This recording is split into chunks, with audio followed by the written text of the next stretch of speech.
नमस्कार। भोरे भोर में आपका एक बार फिर से बहुत बहुत स्वागत करते हैं, अभिनंदन करते हैं। भोरे भोर की आज इस कड़ी में वो बातें जिन बातों को लेकर के नीतीश कुमार ने कभी अपने आप को सारी दुनिया के सामने एक बेहतर छवि के रूप में, एक बेहतर नेता के रूप में, एक बेहतर शासक के रूप में, या फिर कहा जाए तो एक बेहतर मुख्यमंत्री के रूप में स्थापित कर लिया था, उन बातों को लेकर के नीतीश कुमार हमेशा कटघरे में भी खड़े होते रहे हैं। आपको बता दें कि नीतीश कुमार लगातार अपने प्रयासों के साथ साथ ये खोजने में असफल हो रहे थे कि उनका असल दुश्मन कौन है, लेकिन अचानक से उन्हें वो असल दुश्मन मिल गया है।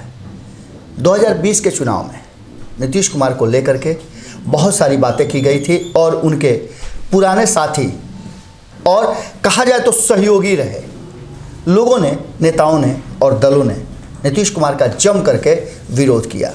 इन सब के बावजूद भले ही कम सीटें आईं, लेकिन भारतीय जनता पार्टी को नीतीश कुमार पर भरोसा बैठा और उसने नीतीश कुमार को एक बार फिर से बिहार के मुख्यमंत्री की जिम्मेवारी देने में कोई कोर कसर नहीं छोड़ी, किसी तरह का कोई संशय नहीं किया और नीतीश कुमार जो चाहते थे उन्हें मन की मुराद मिल गई। बहुत प्रयास के बाद भी नीतीश कुमार को हटाने और उन्हें अलग करने का जो भी कुछ क्रियाकलाप किया गया या फिर योजनाएं बनी, वो सारी ध्वस्त हो गई। तेजस्वी यादव ने जम करके नीतीश कुमार का विरोध किया और इतना ही नहीं, नीतीश कुमार की नीतियों को जम करके लोगों के सामने रखा और 15 साल के उनके शासन को कहीं ना कहीं कटघरे में खड़ा रख के क्वेश्चन मार्क लगा दिया। इस बार के चुनाव में रोजगार सबसे बड़ा मुद्दा था, लेकिन उन सब के बावजूद नीतीश कुमार ने भले ही ये दावा न किया हो कि हम लोगों को रोजगार देंगे, नौकरी देंगे, फिर भी बिहार की सत्ता पर एक बार नीतीश कुमार काबिज हो गए और नीतीश कुमार के विकल्प के रूप में जो तलाश की जा रही थी कि वो चेहरा कौन सा होगा, उस चेहरे को कहीं ना कहीं तेजस्वी यादव के रूप में बिहार की जनता ने स्वीकार नहीं किया है। हम इसलिए ये बात कर रहे हैं कि ये बातें अब पूरी तरह से प्रमाणिक लग रही हैं, क्योंकि जब सत्ता में नहीं आए तो इसका मतलब था कि कहीं ना कहीं जनता ने उन्हें स्वीकार नहीं किया है। 5 सीटें भी घटी, हालांकि सीटें तो नीतीश कुमार की भी घटी हैं, लेकिन नीतीश कुमार के गठबंधन में वो शक्ति थी जिससे वो सत्ता के करीब पहुंच गए। वहीं अगर तेजस्वी यादव के गठबंधन की बात करें तो उस गठबंधन में उनके साथी में एक ने तो प्रदर्शन बहुत ही बढ़िया किया, वाम दलों ने इतना बेहतर प्रदर्शन किया कि वो जो सीटें उन्हें मिली थी उन सीटों का पूरा सम्मान रखते हुए उन्होंने 16 सीटों पर जीत दर्ज की। वहीं अगर बात करें तो इस बार एक बड़ा दिल दिखाते हुए कहीं ना कहीं आरजेडी ने अपने पुराने साथी कांग्रेस को 70 सीटें दी, लेकिन सबसे बड़ा अगर तेजस्वी यादव के राह में कोई रोड़ा बना तो वो कांग्रेस बनी। कांग्रेस 70 सीटों में मात्र 19 जीतने में सफल हो पाई। हमने आपको पहले भी बताया था कि अगर कहीं कोई परेशानी होगी तो वो कांग्रेस की तरफ से भी होगी और ये बातें सामने आई। लेकिन अब नीतीश कुमार जबकि सत्ता में आ गए हैं तो उन्होंने तलाश शुरू कर दिया है कि वो कौन सा ऐसा दुश्मन है, कौन सा ऐसा काम है जिसने उन्हें परेशान करके रखा है, और कहीं ना कहीं उस दुश्मन को उन्होंने खोज लिया है। उस पर उनकी कार्रवाई भी शुरू हो गई है और ये दुश्मन आपको हम बताते हैं कि शराबबंदी है।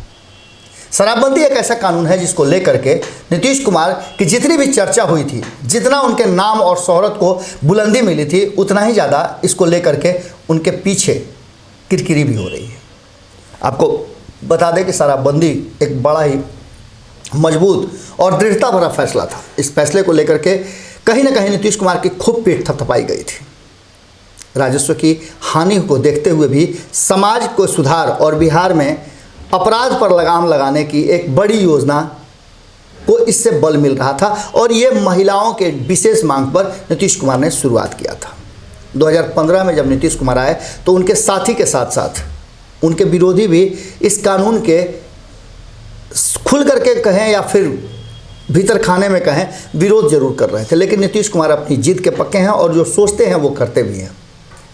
नीतीश कुमार ने इस योजना को लागू किया, आंशिक रूप से ये लागू हुई थी और अप्रैल में जब ये लागू हुई तो अचानक से इसको लेकर के लोग ने आंदोलन शुरू कर दिया। आंदोलन इसलिए था कि आंशिक रूप से बंद किया गया था और सरकारी शराब के ठेके दिए जा रहे थे।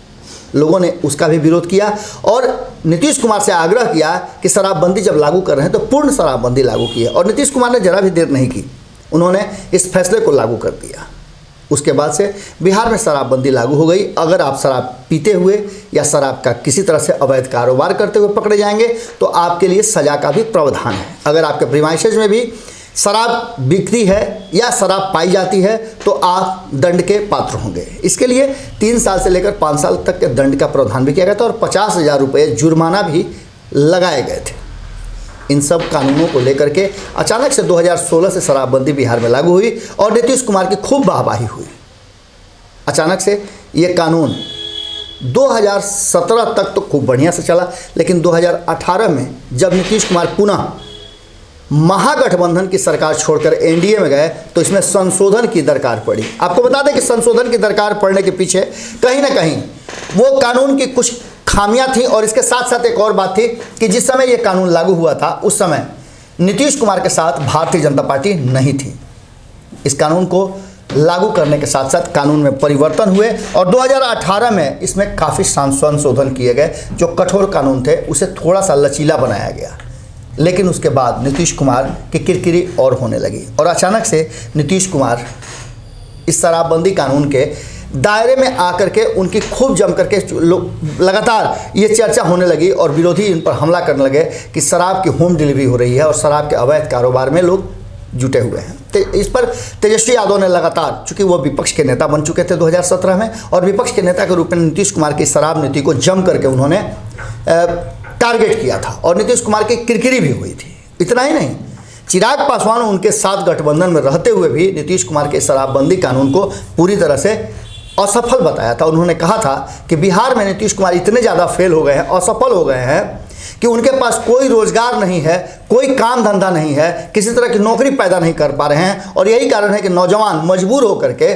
शराबबंदी के काले कानून और काले धंधे में अपने आप को जाने से नहीं रोक पा रहे हैं। यानी कि कहने का तात्पर्य इतना ही था, वो सीधे तौर पे न कहें लेकिन उन्होंने इशारा जरूर कर दिया था कि नीतीश कुमार और कोई रोजगार दें चाहे नहीं दें, ये शराब के काले कारोबार में बिहार के युवाओं को और महिलाओं को, बच्चों तक को ढकेल दिया। इसको लेकर के भी नीतीश कुमार की जमकर किरकिरी हुई।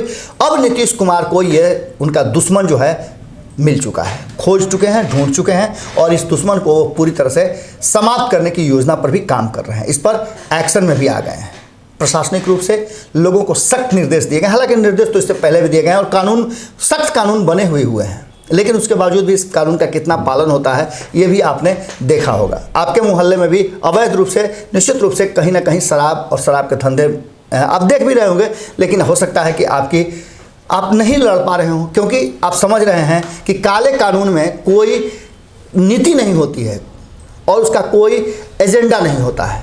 काले कानून करने वाले, काले कारोबार करने वाले लोग जरा भी नहीं डरते हैं कि वो किसी तरह का कोई गलत स्टेप उठा लें। अगर आप उनका विरोध करते हैं या विद्रोह करते हैं तो ऐसी स्थिति में कहीं ना कहीं आपको बहुत तरह की परेशानियां भी झेलनी पड़ सकती है। इसके बहुत सारे कारण भी आपको नज़र आए होंगे, बहुत लोगों को इसका झेलना भी पड़ा है दंश। प्रशासन की मिली भगत की बातें की जा रही है और इन सब को लेकर के जब एक्शन में नीतीश कुमार आए हैं अपने इस कार्यकाल में, जब पुनः उनकी सरकार बनी है तो पूरी तरह से राजगीर में नीतीश कुमार जब पहुंचे थे तो वहाँ बहुत सारा की बातें कर रहे थे, रोपवे का निरीक्षण कर रहे थे, उसको जल्दी से करने की बात कर रहे थे, वेन्यू वन की बात कर रहे थे। ये हो जाना था, अब तक अक्टूबर में ही हो जाना था, लेकिन कोरोना काल को लेकर के बहुत सारी बातों को लेकर के नहीं हो पाया। इन सब बातों को उन्होंने स्पेशली बड़ी मजबूती से रखा है और रोज़गार सृजन के काम और एक मजबूत रास्ता अख्तियार करेगा। पर्यटन के क्षेत्र में बेहतर रोजगार राजगीर में हो जाएंगे। इन सब बातों को लेकर के भी नीतीश कुमार ने बातें की है और इसे जल्दी से जल्दी फरवरी तक शुरू करने की बात कही है।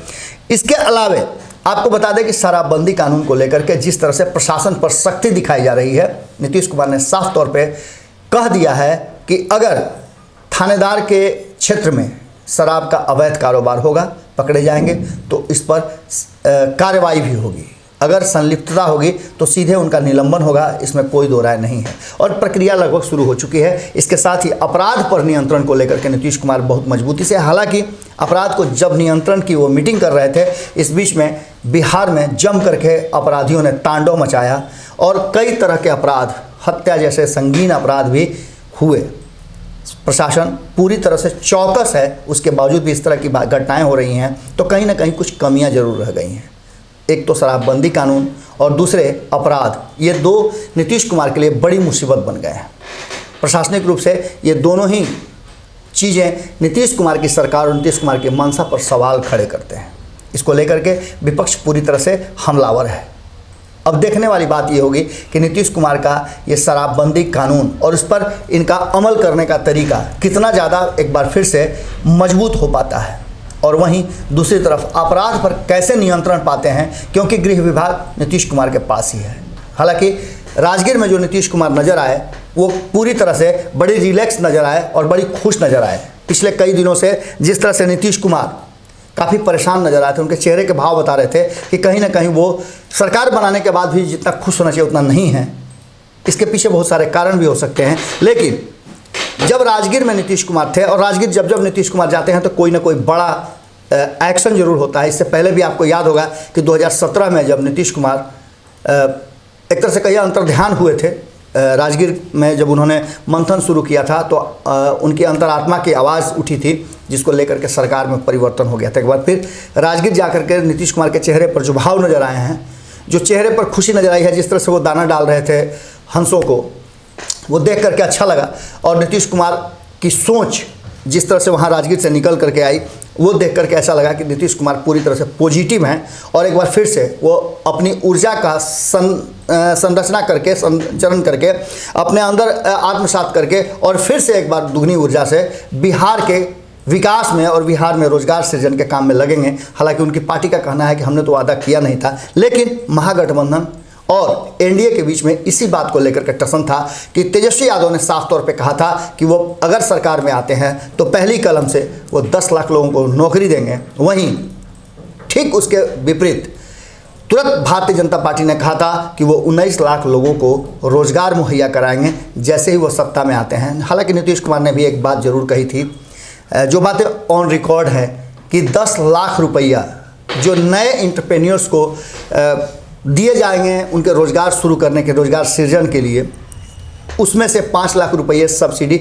और 5 लाख रुपये पर कोई ब्याज नहीं लगेगा। ये सबके लिए लागू होगा, खास वर्ग के लिए लागू था लेकिन ये सबके लिए लागू होगा। ये भी एक बड़ी योजना हो सकती है अगर इस पर अमल किया जाए। बहुत सारी ऐसी बातें हैं जिसको लेकर के नीतीश कुमार एक बार फिर से परीक्षण के दौर में चल रहे हैं। आप लगातार परीक्षा देते हैं, लेकिन फिर आपको परीक्षा देनी होती है। आप जितना भी एग्ज़ाम देते हैं, 2020 का परीक्षा नीतीश कुमार का फाइनल परीक्षा है। 2005, 2010 बहुत बढ़िया रहा, लेकिन उसके बाद से नीतीश कुमार पर धीरे धीरे एंटी इनकम्बेंसी लागू होती चली गई। लोग नाराज़ होना शुरू हो गए और जो सत्ता में रहेगा, जो शासन में रहेगा, नाराज़गी उसी से होगी।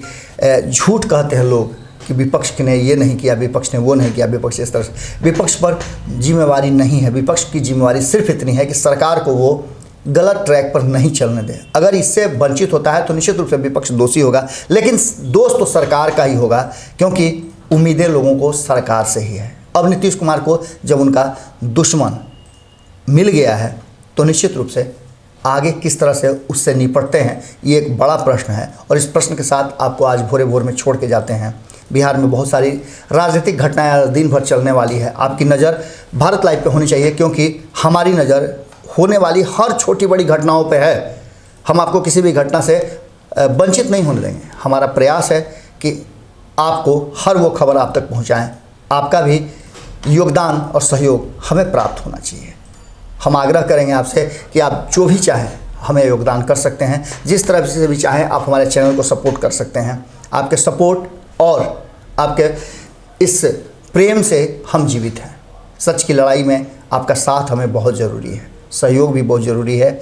UPI नंबर दिया हुआ है, यदि आप चाहें तो हमें सहयोग कर सकते हैं। बहुत बहुत धन्यवाद, आपने हमारी बातों को यहाँ तक सुना। आगे भी हमारा साथ यूं ही जारी रहेगा। नमस्कार। अगर ये वीडियो पसंद आई और वह बिहार के राजनीति और बिहारियत से सरोकार रखेनी तो सब्सक्राइब बटन दबा के चैनल के सब्सक्राइब कर ली। ओजे एगो घंटी बा, ओकरा बटन दबा देला से कुल सटीक और मारक खबर रुआ मुफ्त में मिल जाई।